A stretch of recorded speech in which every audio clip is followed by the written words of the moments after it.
Hey guys, welcome back to TechMan. Today, let me show you how to connect Koodo Internet. Setting up Koodo Internet is easier than it sounds, and you can usually get everything running in just a few minutes. Start by unboxing the equipment and making sure you have the modem, Wi-Fi router, coax cable, Ethernet cable, and power adapters.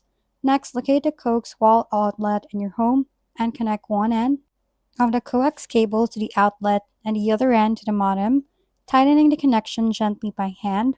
Plug the modem into a power outlet and wait several minutes while the indicator lights flash and establish a connection. Once the modem is online, connect the router to the modem using the internet cable by plugging one end into the modem's LAN port and the other into the router's WAN or internet port. Power on the router and wait 2 to 5 minutes for the Wi-Fi and internet lights to become stable.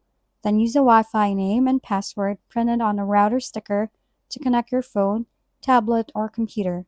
If you don't get an internet connection right away, try restarting both the modem and router and give the system a few more minutes to complete activation. If we've been helpful, kindly give us a thumbs up and don't forget to hit the subscribe and bell button for more contents. For any questions and suggestions, comment down below.